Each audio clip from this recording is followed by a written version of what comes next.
Y ya le decimos a nuestros oyentes que se encuentra nuestro invitado del día de hoy, el ingeniero Guillermo Andreu, que viene. Ya aprendí.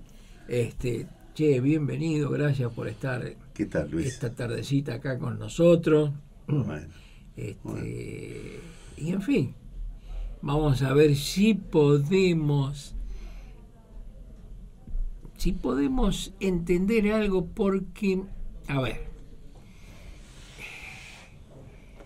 que la iglesia sí, que la iglesia no, que el Vaticano sí, que el Vaticano no, que Bergoglio, que no Bergoglio, que Jorge, que Francisco, que... ¿No te parece que se está haciendo luces y sombras en derredor de Francisco, y que yo creo que la iglesia siempre es factor preponderante? Y no sé por qué causa parecería ser, no sé si la quieren dejar de lado o en síntesis no entienden cuál es su pensamiento profundo. Y bueno, ahora te toca a vos, por eso quiero charlar contigo y ver qué pensás vos. Está bien. Bueno, no, en la iglesia se da el reflejo de lo que se da en la sociedad, ¿no? Esta grieta que nosotros vemos en nuestra sociedad, que según venías hablando en tu espacio anterior, viene con la civilización y la barbarie, y la lucha constante entre fuerzas antagónicas que evidentemente están en conflicto. Bueno, tienen también su centro de origen en la iglesia. Vos sabés que San Agustín dice que la historia de la humanidad es la lucha constante entre la ciudad de Dios, o sea, ese reino que está en el estado de los cielos, o sea, el reino perfecto, y la ciudad del diablo, que es Roma, ¿no? O sea que es la lucha constante entre el derecho romano y el derecho judío-cristiano. Entonces, lo que primero tenemos que hacer para tratar de entender estos conflictos, porque en nuestra anterior charla hablábamos de la importancia de lo que se veía, ¿no? Entonces Claro. uno ve la violencia, ve la desigualdad, ve los conflictos, y uno se queda ahí, se queda en el pantano tratando de solucionar esos problemas, y le inhibe a uno de avanzar sobre las soluciones concretas, o sea, ver cuál es el problema. O sea, estamos frente a la sintomatología, pero eso no nos deja ver cuál es el problema que estamos hablando. Entonces, por eso es muy interesante agarrarse de la frase esta de San Agustín, que la historia de la humanidad es la lucha constante entre el derecho cristiano y el derecho romano, ¿no? Entonces ahí vos tenés en la historia del devenir de, por supuesto que el derecho cristiano es un derecho moral, y que ha debido ser impuesto a través de la sacralización de algunos libros. Entonces por eso la Biblia se sacralizó y se transforman en libros sagrados para alejarlos de la crítica humana, porque la crítica humana va a tratar siempre de violentar las normas morales. Entonces se los santifica, se construyen, por ejemplo, la Constitución. Vamos a elegir tal derecho, y entonces este es el derecho supremo de la nación, y nadie puede venir a atacar a esta Constitución. Y sin embargo vos ves que los intereses, las fuerzas políticas, pero fundamentalmente los intereses, hacen que tanto la Biblia como la Constitución sean violentadas para soportar intereses de clases, ¿no? Entonces en la iglesia no estuvo ajeno a todo esto, ¿no? Las abadías, los monasterios, que eran fuentes de santidad y conocimiento, donde se generaba el trabajo que después se llevaría adelante en las universidades. Bueno, ahí en el siglo XI hubo un colapso, hubo un enfrentamiento que está muy bien presente en el libro El nombre de la rosa, por eso claro. son muy interesantes los acontecimientos que Guillermo de Ockham precisamente tiene estas frases, ¿no? ¿Qué pasó con estos seminarios, abadías, bibliotecas, fuentes de santidad y conocimiento que se transformaron, él dice, en refugio de holgazanes? Entonces, primero se anuló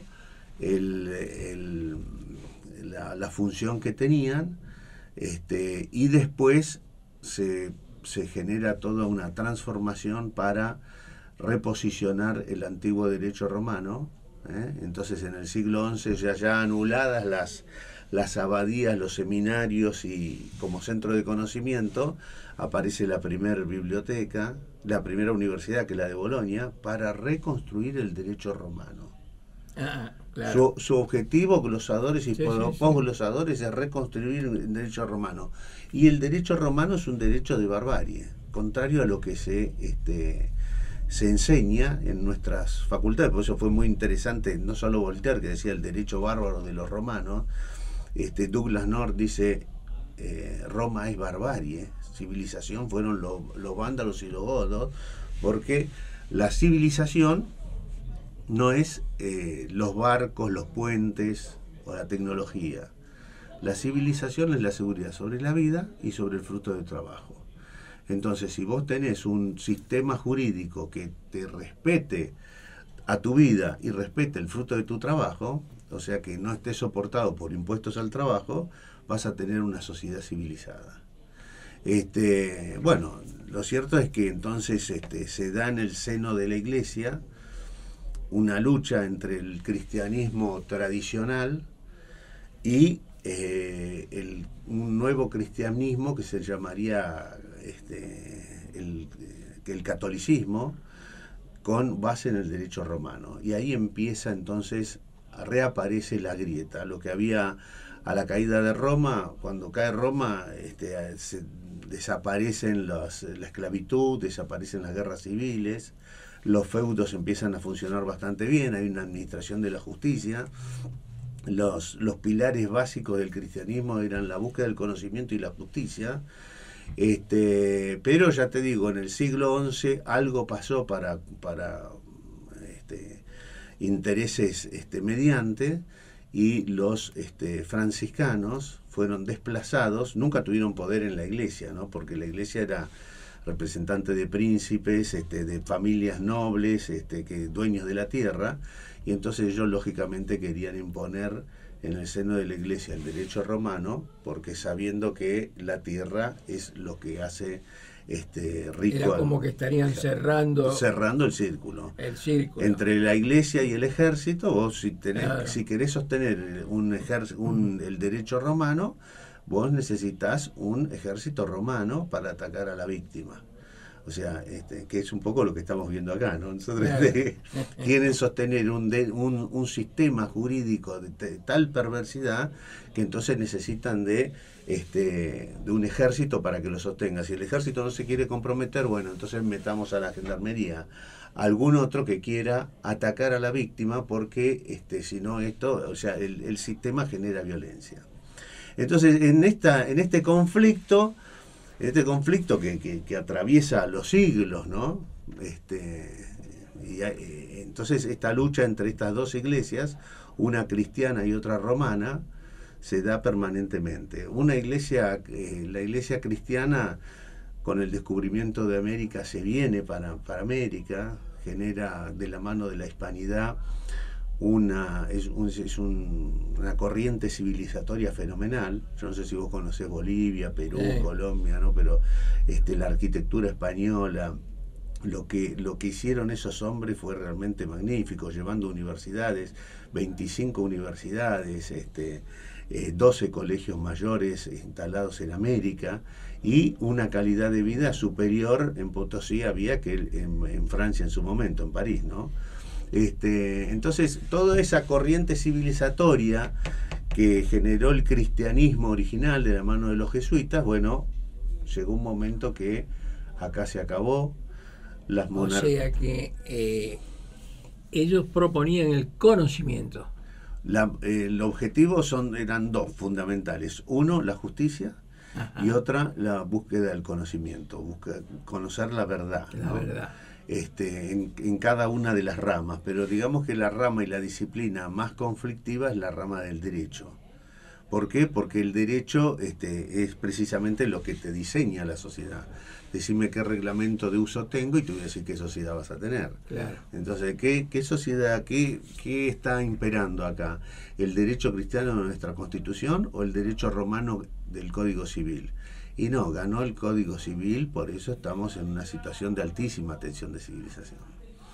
Entonces, en medio de este caos, imagínate que después aparece todo ese proceso civilizatorio llevado adelante por el derecho judeocristiano de la mano de los jesuitas, ¿no? Y abriendo acá en una América inmensa cantidad de poblaciones, uniendo el lenguaje, ¿no? Porque imagínate que iba desde acá hasta California, todo español y todos jesuitas, y bueno, algo pasó, que las misiones fueron cerradas, perseguidas, ocultados sus libros, y a través de la Santa Inquisición impuesto de nuevo una iglesia de tipo conservadora romana.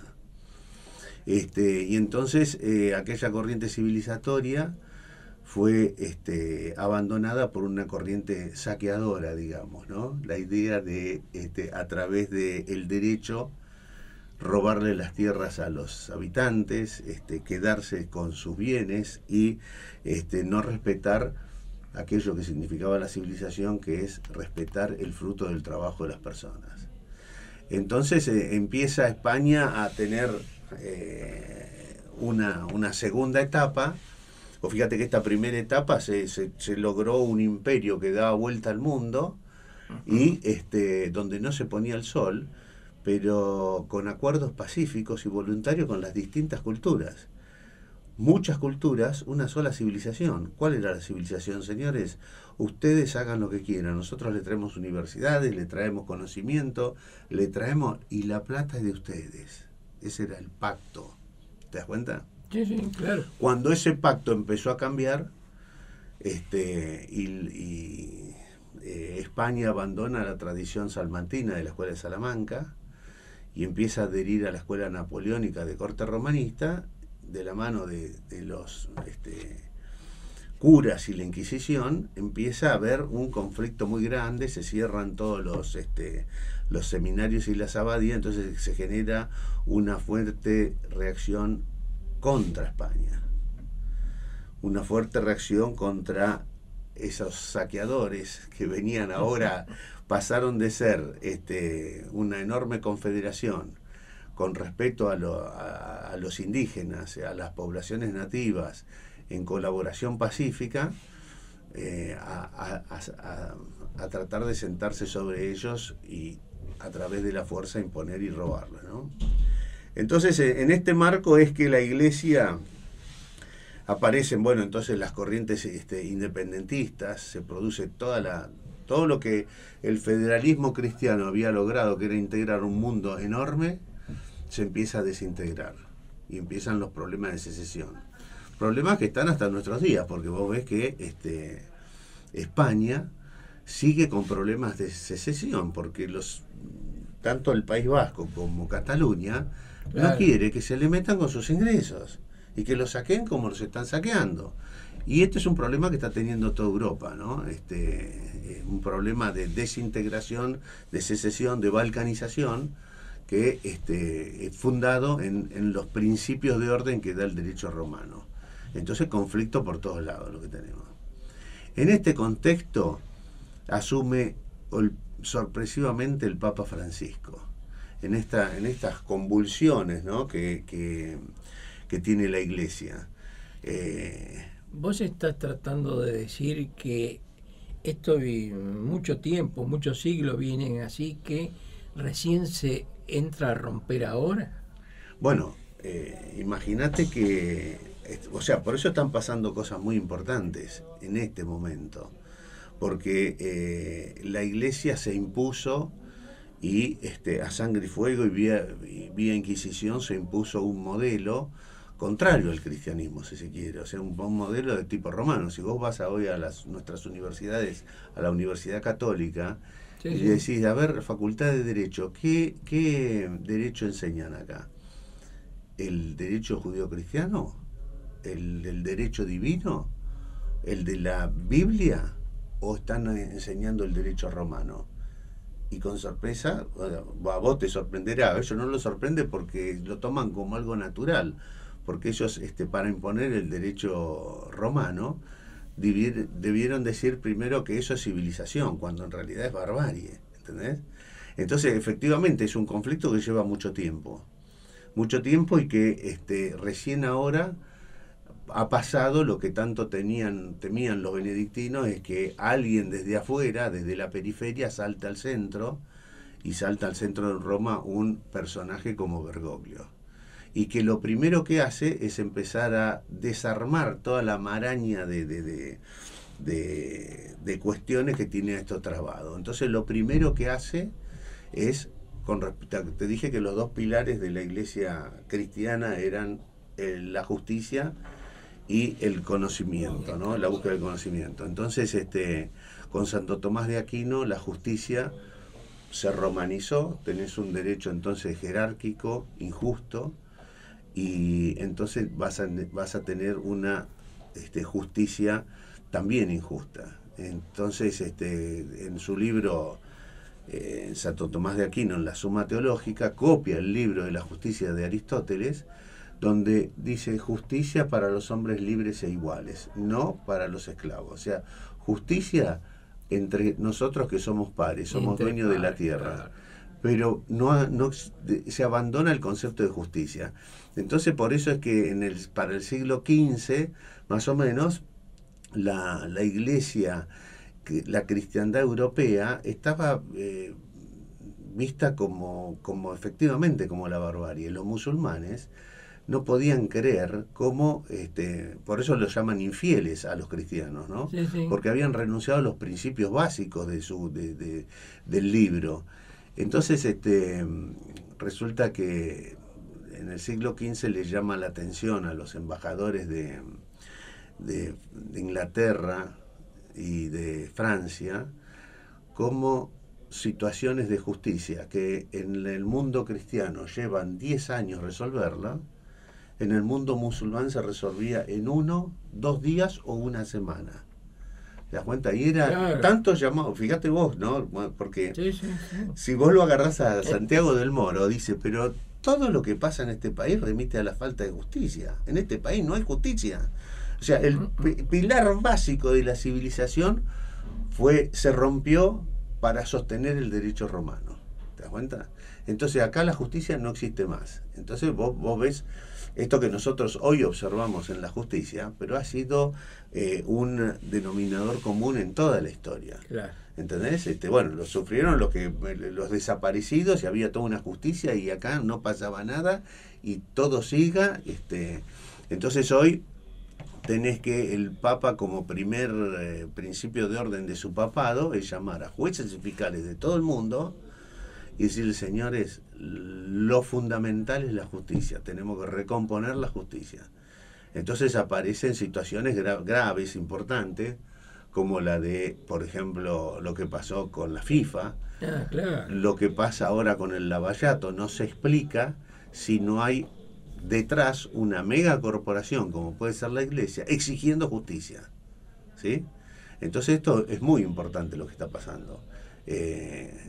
Ya te digo, tanto llamaba la atención esto, y por supuesto el Imperio Otomano se expandía porque todo el mundo quería tener justicia.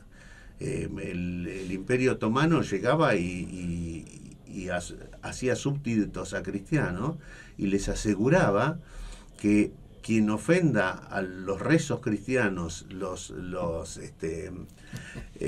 sus símbolos y qué sé yo, eran como si estuviesen atacando al propio sultán. Y entonces el sultán ejercía justicia para aquello, es una cosa realmente impresionante. El nivel de justicia que tenían en tiempos del Imperio Otomano, ¿no? Y por supuesto entonces tenías un comercio enorme, una productividad fenomenal, porque donde hay justicia, donde hay un orden legal basado en la justicia, entonces vos tenés un crecimiento económico fenomenal. Donde no tenés justicia, lo que tenés es esto, una improductividad fenomenal, porque nadie sabe qué va a ser de sus bienes el día de mañana. Vos fíjate que estás tomando un ejemplo, está bien, está latente lo del fútbol, pero lo tomaste en el fútbol con el caso de la corrupción. Fútbol, por la FIFA. Sí, Por sí. la FIFA. Sí, sí. Entonces, fíjate vos que el que promueve todo eso es alguien que dentro de ese círculo es incipiente, es nuevo. Porque Estados Unidos, porque son los fiscales de Estados Unidos los que trabajaron con eso, en este gran negocio del fútbol, ellos son los últimos que entraron. Sí, sí. Entonces, ahí te da un poco lo que vos también estás... Bueno, por supuesto que es todo un movimiento que no Claro. solo abarca, pero yo lo que te hacía referencia es que el Papa, el primer día que llega a Roma, empieza a llamar a jueces y fiscales de toda la cristiandad.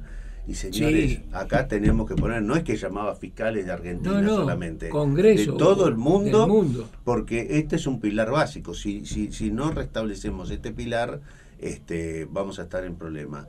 Y los logros que ha conseguido hasta ahora, si bien en la Argentina hay una situación muy confusa respecto de la justicia, pero en forma global ha habido un avance terrible respecto de ya ves que saltaron todas las cuentas offshore, todo aquello que estaba manejado en un submundo se está empezando a poner en caja. Entonces esa es una de los grandes méritos del Papa Francisco que debemos resaltar, ¿no? El llevar a la justicia como centro de su gestión, digamos, ¿no? No, claro. Imagínate vos que ahí tenías también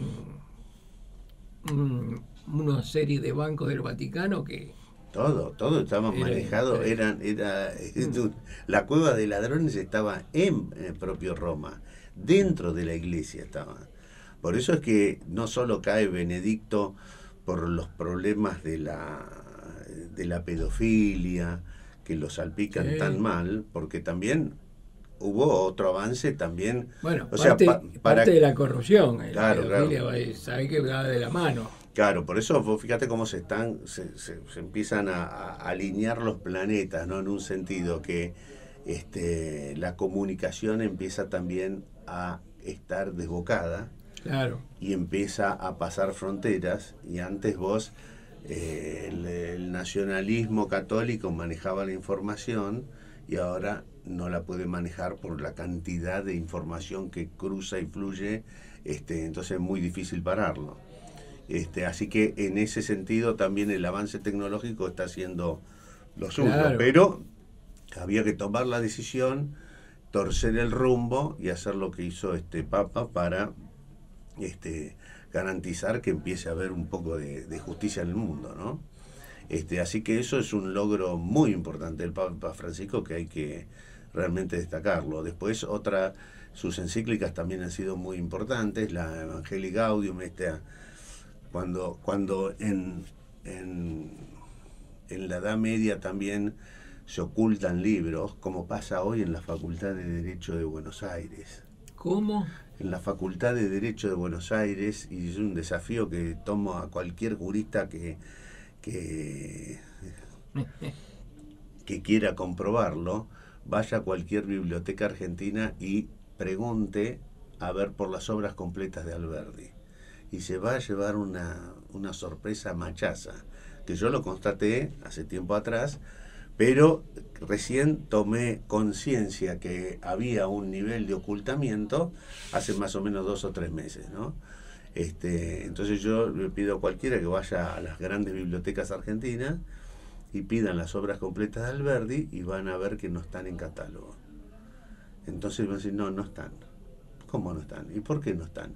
Y porque las obras de Alberdi, desde fragmentos preliminares del derecho, habla sobre un derecho natural, el derecho judío-cristiano, que es la base del orden económico y fiscal constitucional, ¿no? Y entonces eso fue borrado en nuestras universidades y algunos la tienen, pero la tienen guardadas, ocultas. Por eso es que en nuestra universidad no sale ningún Belgrano, ningún Alberdi, no sale nada de todo eso. ¿Entendés? Entonces, sí, bueno, todo el tema de la gran epistemología que tenían los cristianos también, o sea, de utilizar la alegría para el enfrentamiento intelectual, ¿no? Que está en el nombre de la rosa, se trata sobre la omisión, exacto, el ocultamiento del libro de la comedia de Aristóteles.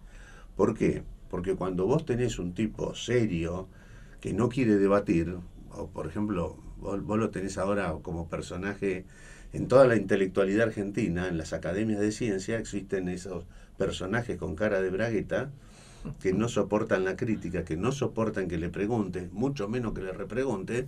Por eso es que la intelectualidad argentina está fuera del debate.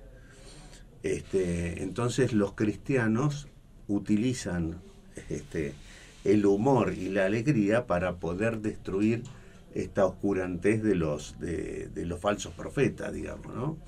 Y entonces eso es muy importante porque ya ves, en nuestros debates son paupérrimos, porque está todo el mundo que nadie quiere salir de su caverna, oculto detrás de grandes y oscuras palabras y tratando de resguardarse ahí. Acá los que tendrían que estar en el centro de la escena son las academias de ciencias morales, las academias de ciencias económicas, y están todos ocultos.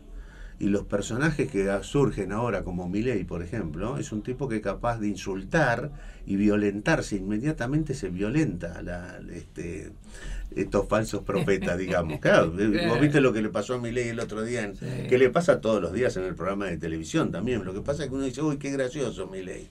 No, es un mecanismo de defensa. Claro que él no te puede aplicar ya la Inquisición, ¿te das cuenta? Porque si pudiera alquilarla, te hace callar y te manda a torturar, ¿te das cuenta? Pero como no puede, entonces utiliza la agresión física, claro, para tratar de hacer silenciar al otro. Entonces, bueno, esto es también muy importante, tratar de tomar con humor, por eso de las discusiones entre estos hombres, decía, pero ¿cómo? Nosotros podemos utilizar el humor para enfrentar a la gente tan muy agarrada, así que no quiere debatir nada. Y entonces dicen que al que nos enfrenta con humor hay que anteponerle hablarle con seriedad. Y al que nos habla con seriedad y nos trata de... Bueno, en ese juego es una lucha de compensaciones para que se produzca la evolución del pensamiento, ¿no? Así que en este sentido también el Papa ha instado a la juventud a que rompa que se anime, que salga, que no le tenga miedo, claro, que no tenga miedo, que hagan lío, exactamente, esas fueron las palabras que utilizó. Así que eso es otra parte muy importante de el Papa Francisco. Ahora, mi interés era venir a hablar sobre lo que yo veo mal del Papa Francisco, las sombras del Papa Francisco, porque yo hace rato que estoy viendo, digo, bueno, si el Papa habla de todo esto, también va a tener que hablar de los principios morales de orden económico, y eso no aparece todavía. O va a tener que hablar de los principios morales de orden monetario, que están bien desarrollados, y todo eso no aparece todavía. Entonces yo durante más o menos llevo el papado 4 años y estoy esperando a ver cuándo va a salir con esto, y me llama la atención que todavía no diga nada. O los principios morales de orden jurídico, y separar bien lo que es el derecho judío-cristiano que lo que es su opuesto, que es el derecho romano. Entonces, lógicamente, puede ser que el Papa ha sido formado también por una visión tomista, y que el grupo de sacerdotes que lo rodean también hayan sido tomados, porque vos sabés que el Código Civil, cuando se produce la reconstrucción del derecho romano, ¿cuál era el justificativo? Y vamos a codificar el derecho para poder enseñarlo. ¿Te das cuenta? Entonces, una vez que vos tenés la herramienta para enseñar, y vos le metés a la juventud esas ideas, después el joven pichón de intelectual no puede salir de esa jaula. Lo metiste adentro de una jaula, te das cuenta, del cual va a ser muy difícil salir. Es lo que le pasa a todos nuestros abogados formados en el derecho romano. Y entonces esto seguramente ha tenido un peso también muy trascendente en la Iglesia, y que es necesario ponerlo sobre la mesa para que se atienda a esto. ¿Entendés? No, seguro. Bueno, todavía ahora hace un mes y medio salió un trabajo de la Iglesia sobre economía y moneda, y nada de todo esto aparece todavía. Entonces eso es peligroso, yo lo considero peligroso, porque habla de un desconocimiento de estos principios de orden. Si vos pedís que haya justicia y trabajás para que haya justicia, pero no removés la base del derecho, que es un derecho absolutamente injusto, y seguís con el derecho romano imperando en la mente y en el corazón de los argentinos y de los cristianos, entonces el problema te va a volver a surgir.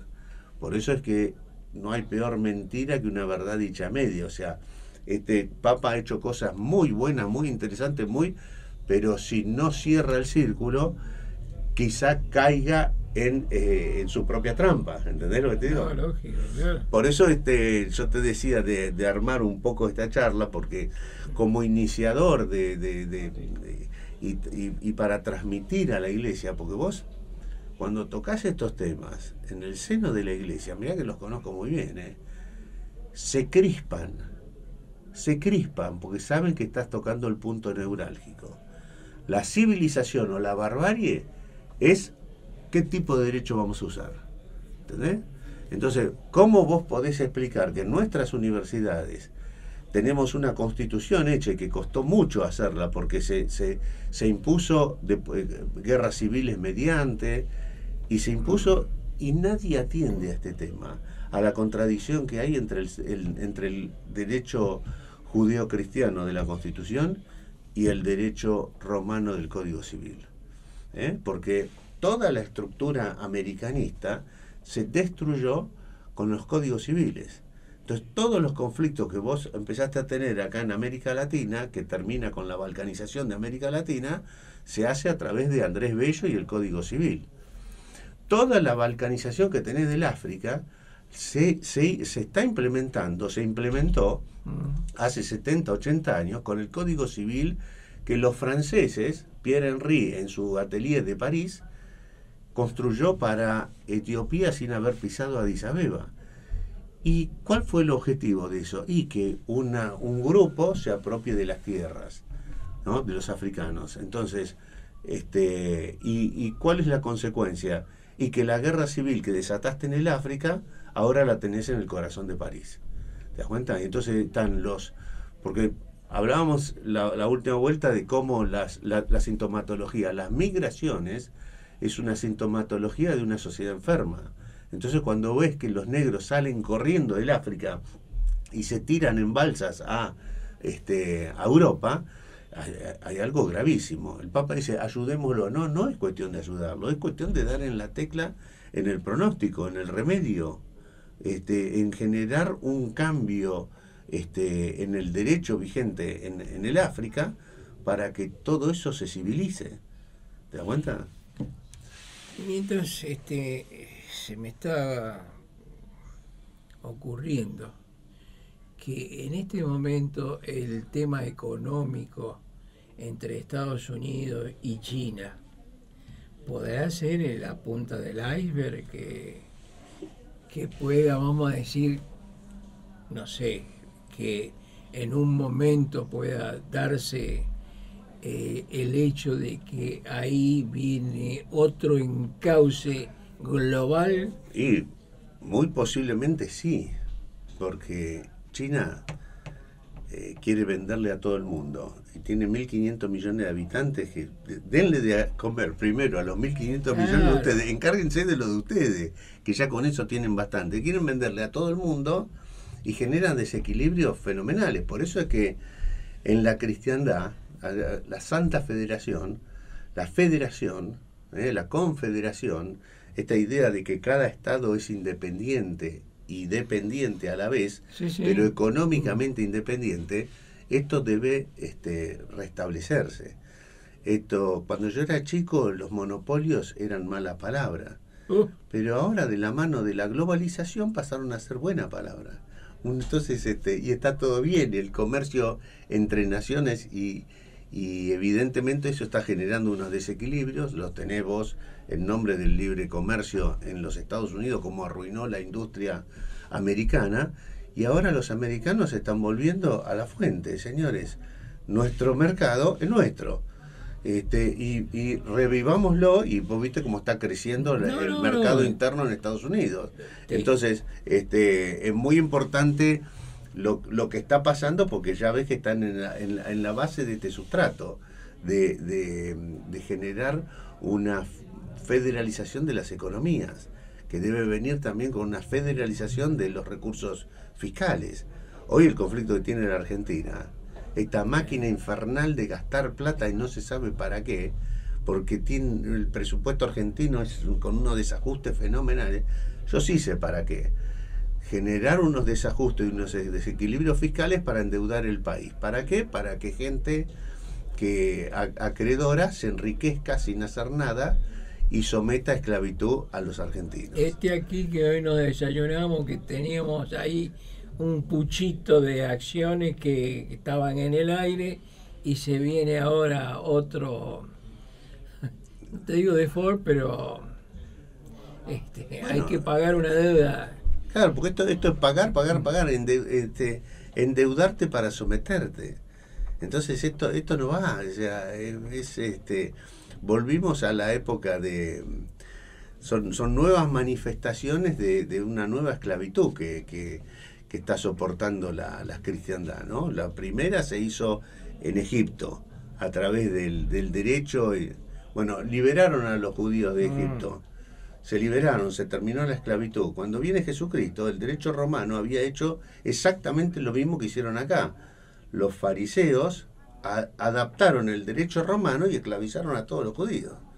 ¿Te das cuenta? Claro. Entonces llega Jesucristo en un tiempo en que y él viene a decirle: señores, respeten la ley divina.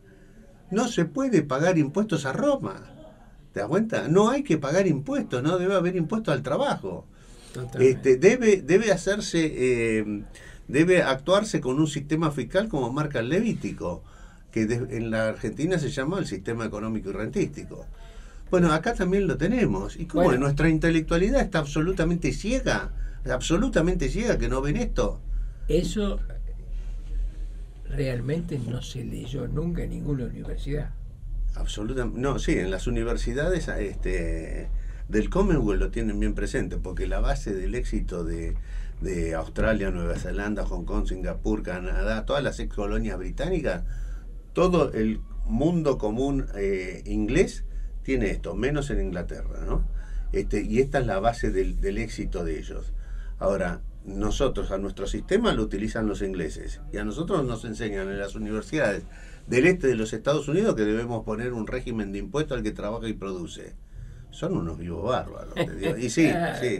O nosotros somos unos idiotas inconmensurables, pero un poco la lucha entre las dos cosas, porque claro, ya ves que Raúl Cuello, que fue el padre de la FIPA acá, en su última charla dijo: ¿cómo? Yo no me di cuenta, a mí me pusieron, cuando era estudiante, premios Nobel de Economía en Estados Unidos, y yo creí de las buenas intenciones, pero ahora reconozco, sobre el final de mis días, que el haber abandonado el sistema fiscal de la Constitución argentina está la madre de todos nuestros problemas,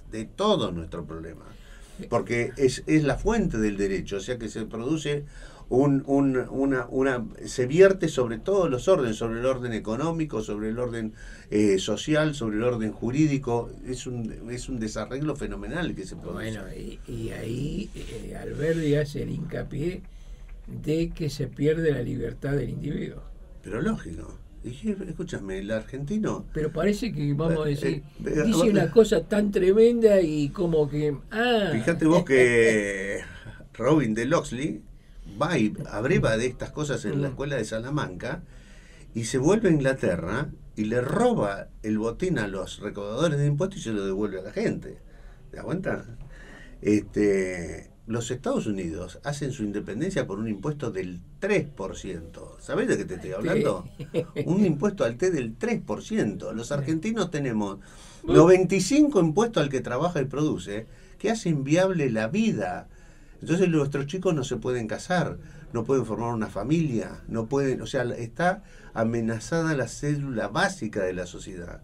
Porque cuando vos tenés una sociedad que los chicos no pueden acceder a la tierra, ¿por qué? Porque la ausencia del sistema rentístico hace que la tierra valga una fortuna. Vos vas si nosotros tuviésemos un impuesto sobre la tierra, como existió en la Argentina prácticamente hasta el año 72, tenías tierra barata para el que la necesita, para vivir y para trabajar.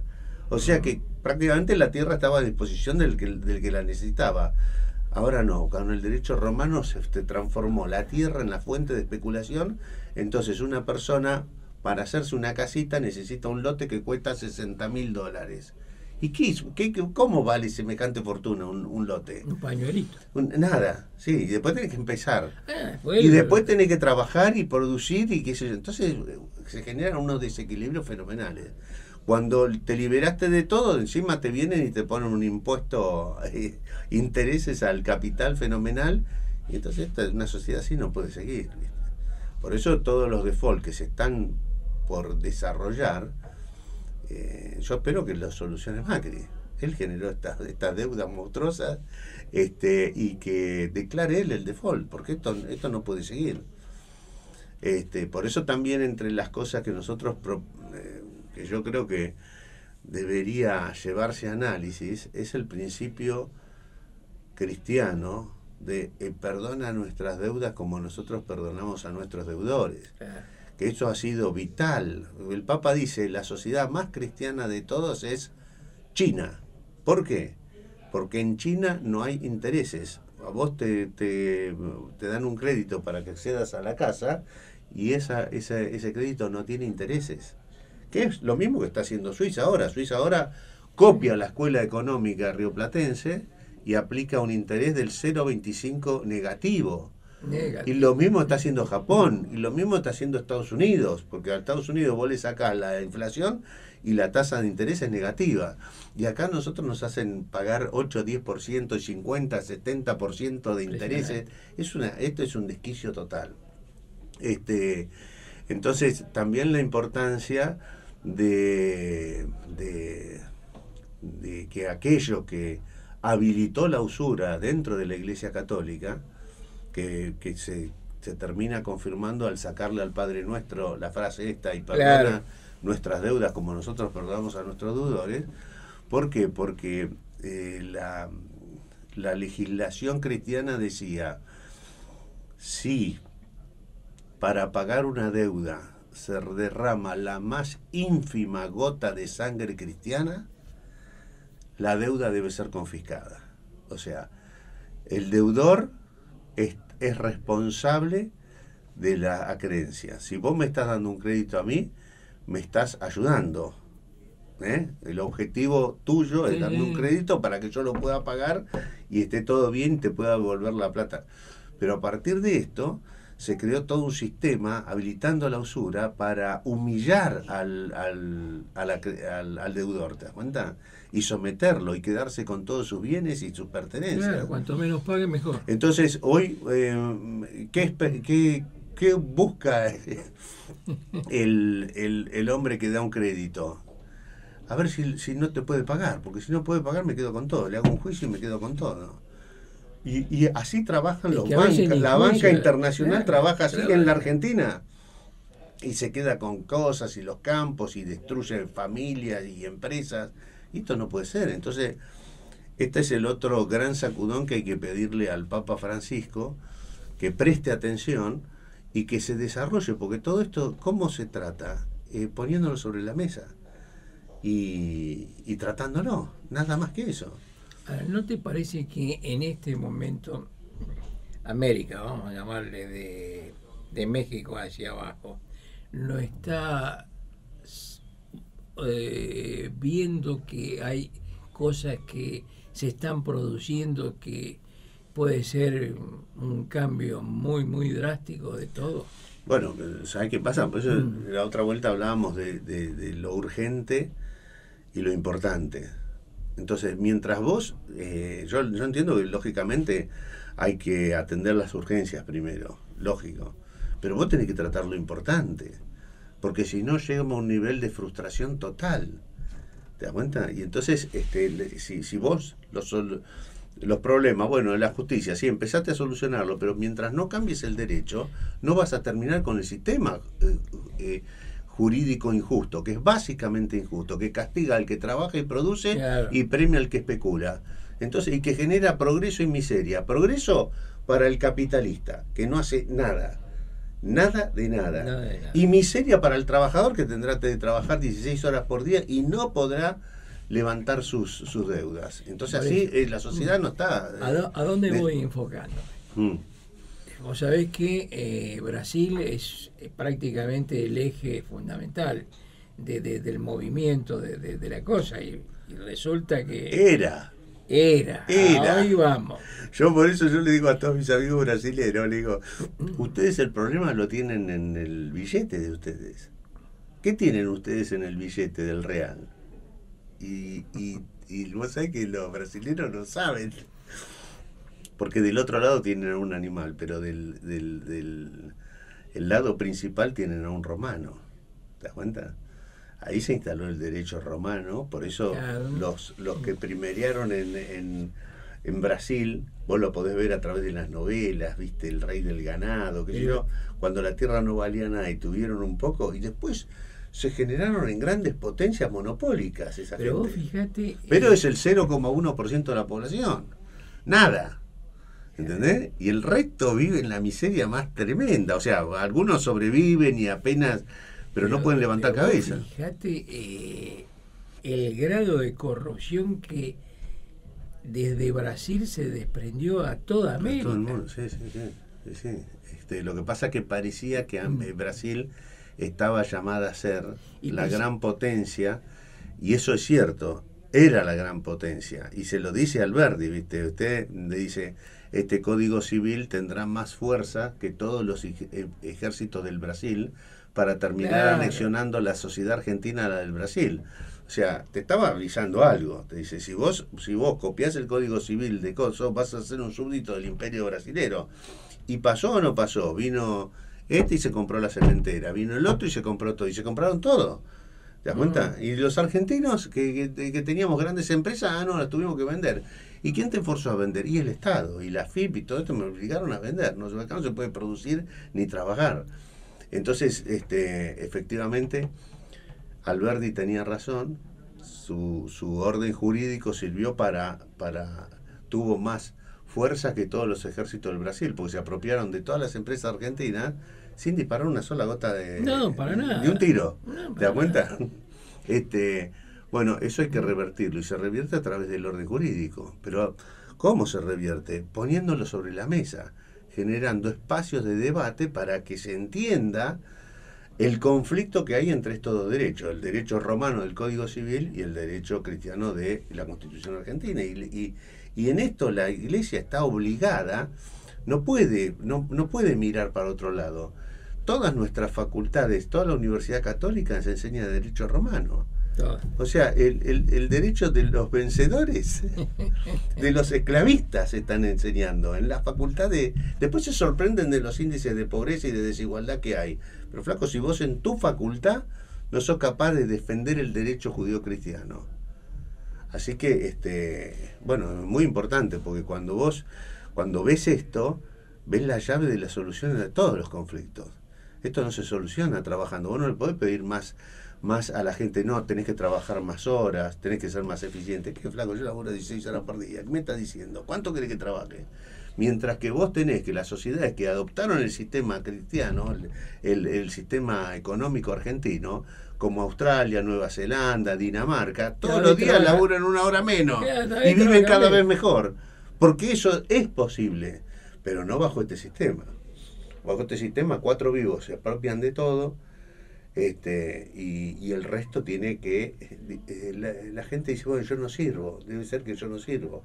Pero no, flaco, si vos estudiaste, te recibiste, sí, no, pero yo no hay actividad comercial que me cierre a mí, a vos ni a nadie. Ni a nadie. 95 claro. Impuestos al que trabaja y produce es imposible. Es imposible. ¿Entendés? Eso es lo que yo siempre discuto con amigos míos que sus padres han sido grandes empresarios. Digo, pero flaco, hace 40 años atrás el IVA no existía esto, no existía el impuesto al cheque, no existía, esta maraña infernal de cosas. Entonces, cuando se implementó era la mitad. Digo, no, desde ya. Y se podía evadir, ahora no podés evadir prácticamente. No, es un catenacho, ¿no viste lo que acaba de decir el animal que está al frente de la AFIP? Dice, cada vez va a ser más difícil que salgan de nuestras garras. O sea, tenés al romano ahí atrás, sí, el esclavista, falta que le pongan el látigo así. Y... O sea, ni habla institucionalmente, es mío, es mío. Sí, es increíble que todo esto no se pueda ver con claridad.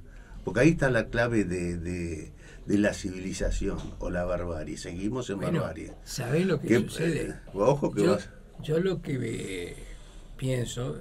¿Cuánto tiempo puede durar con esta opresión?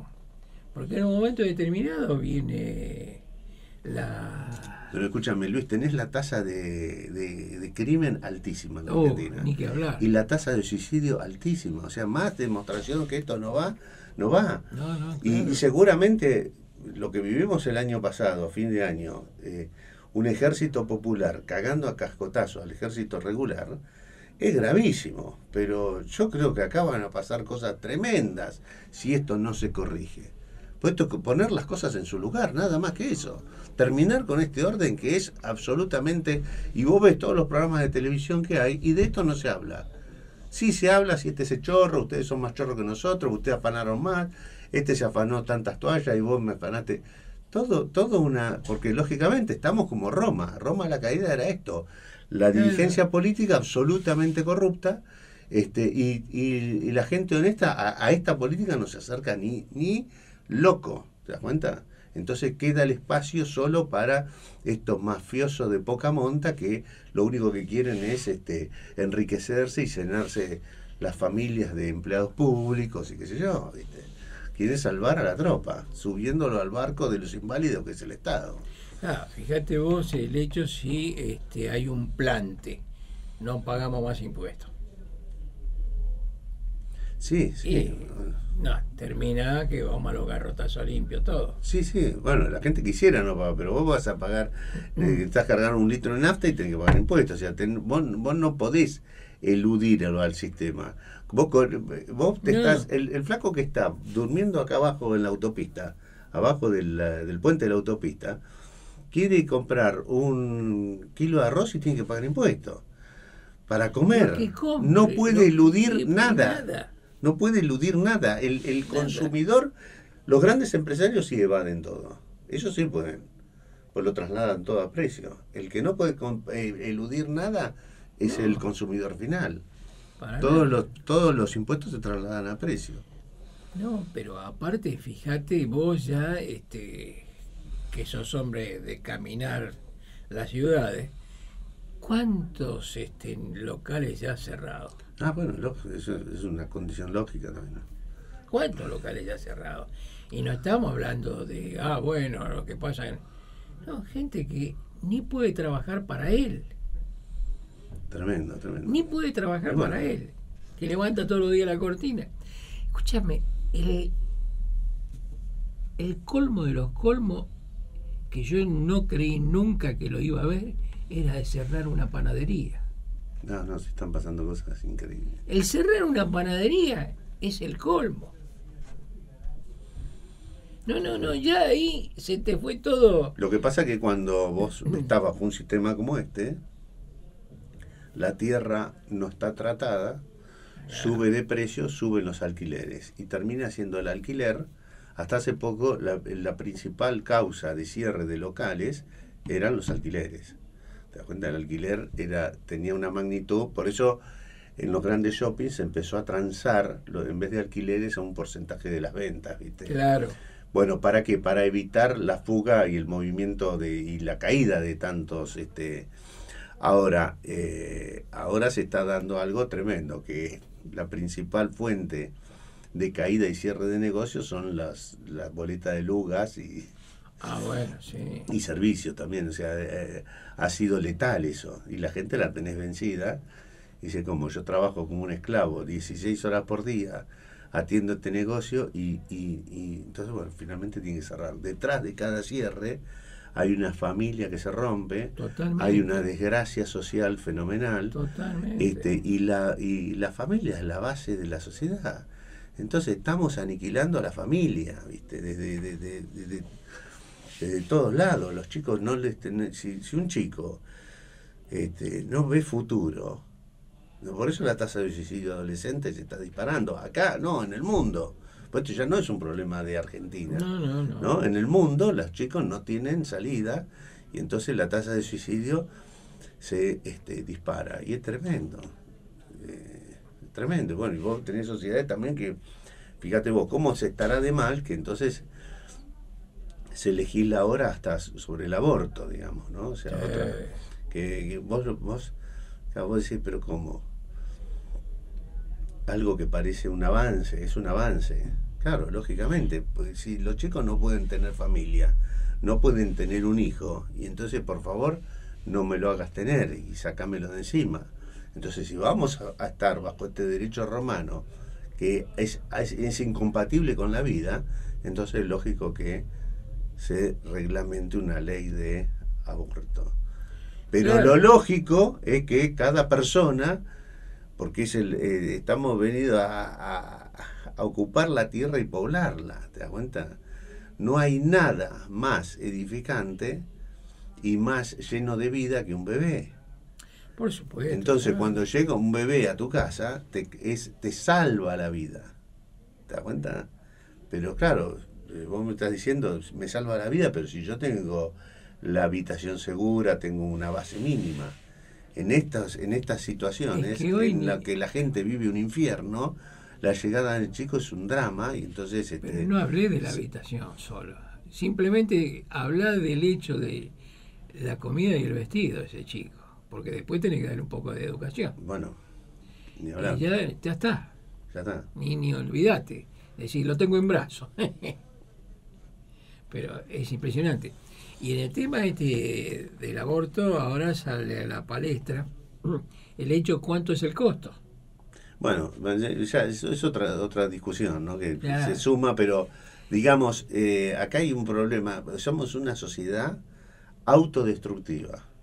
Totalmente autodestructiva. O sea, la Argentina que fue cuando yo era chico no existe más. Entonces nos hemos transformado en una sociedad totalmente autodestructiva. Y entonces no fomentamos la familia, no fomentamos porque está roto el nexo fundamental, que es el acceso a la tierra y al techo y al trabajo. Claro. Esos son los 3 derechos fundamentales que estaban garantizados en la Constitución argentina. Pero en el caso de la Argentina, la comida...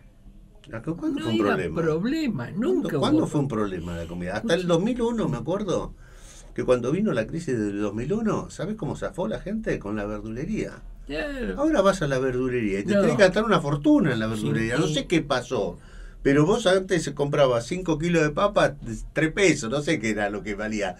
Pero la gente tenía asegurado el sustento. Sí. Bueno, eso hoy no existe en la verdulería. No existe más.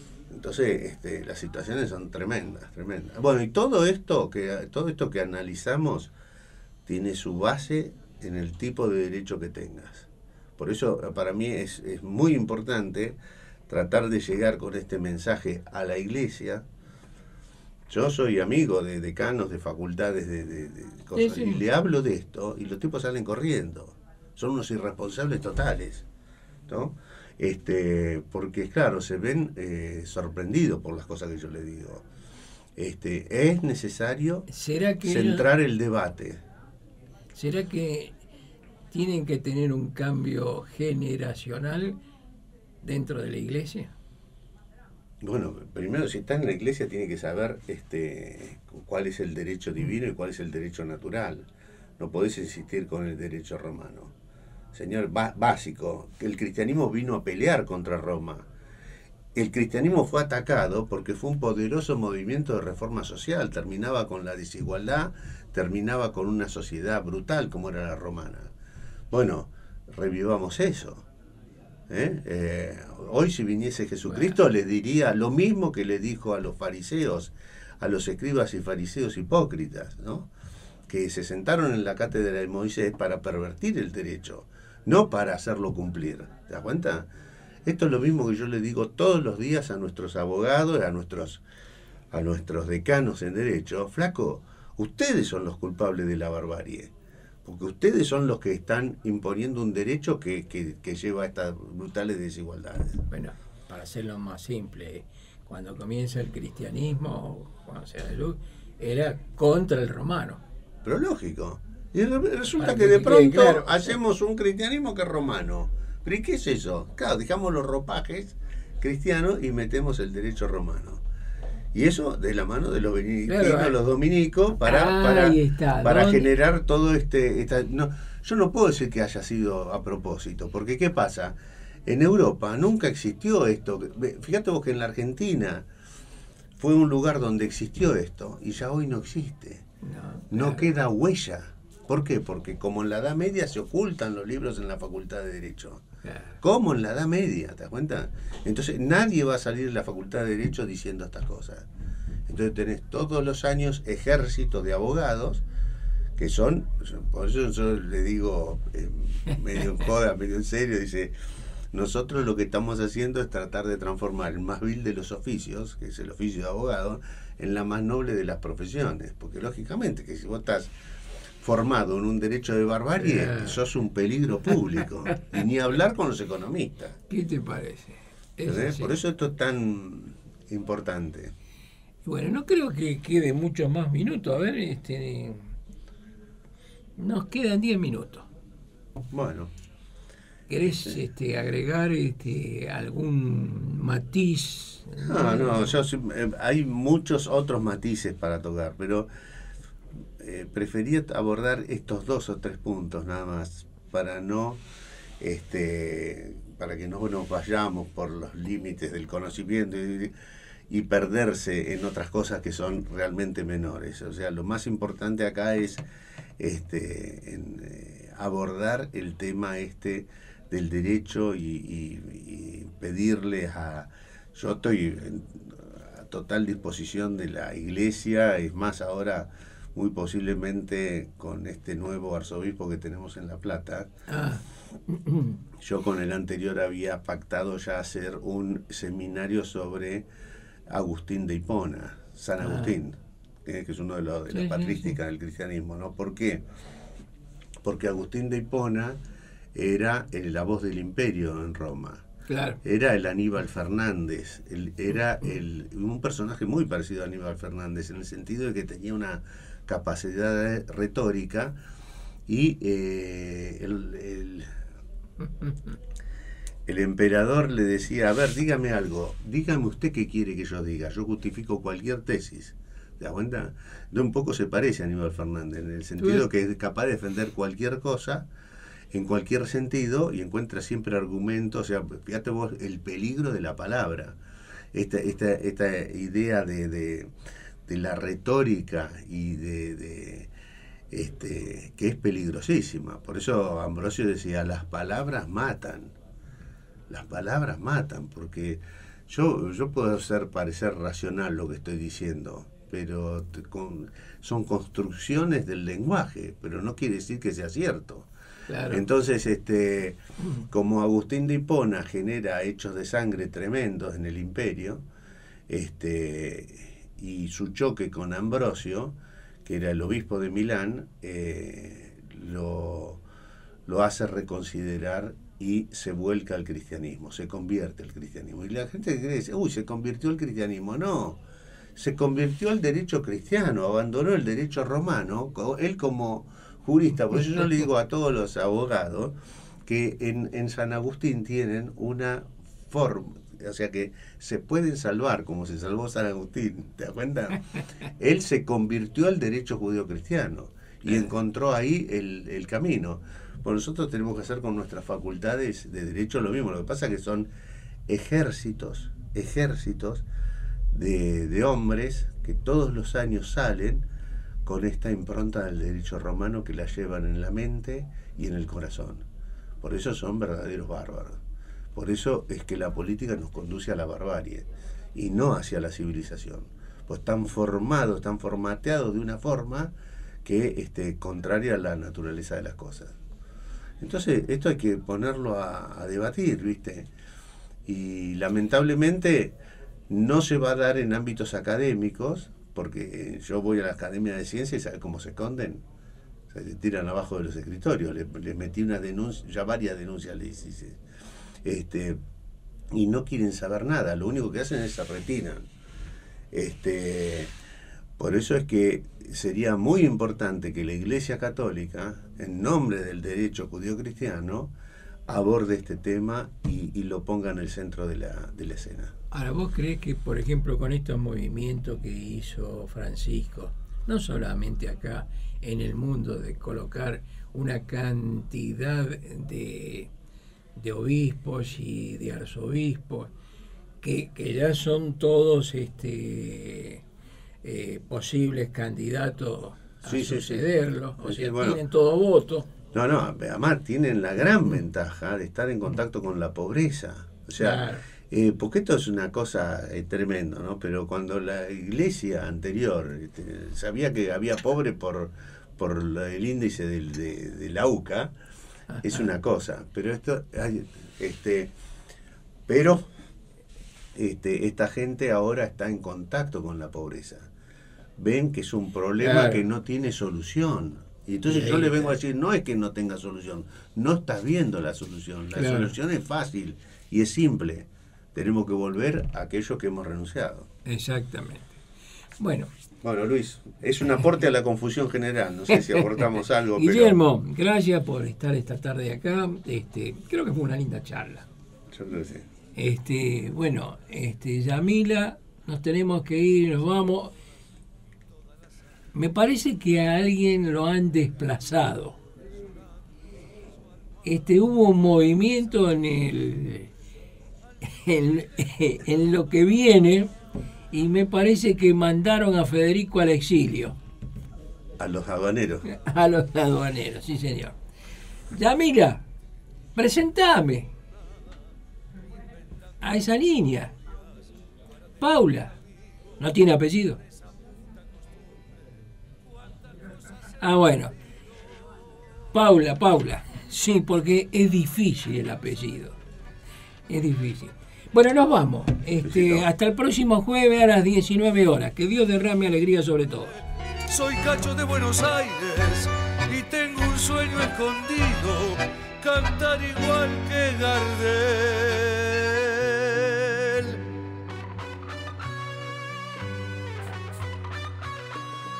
Por esa puta costumbre de hacerme el galán de moda, tomando whisky sin hielo, saber que es mala la droga. Cantor que canta el amor, de tanto amor se confunde y se queda sin amor por esa puta costumbre. Soy Cacho de Buenos Aires y no hay farol que me alumbre.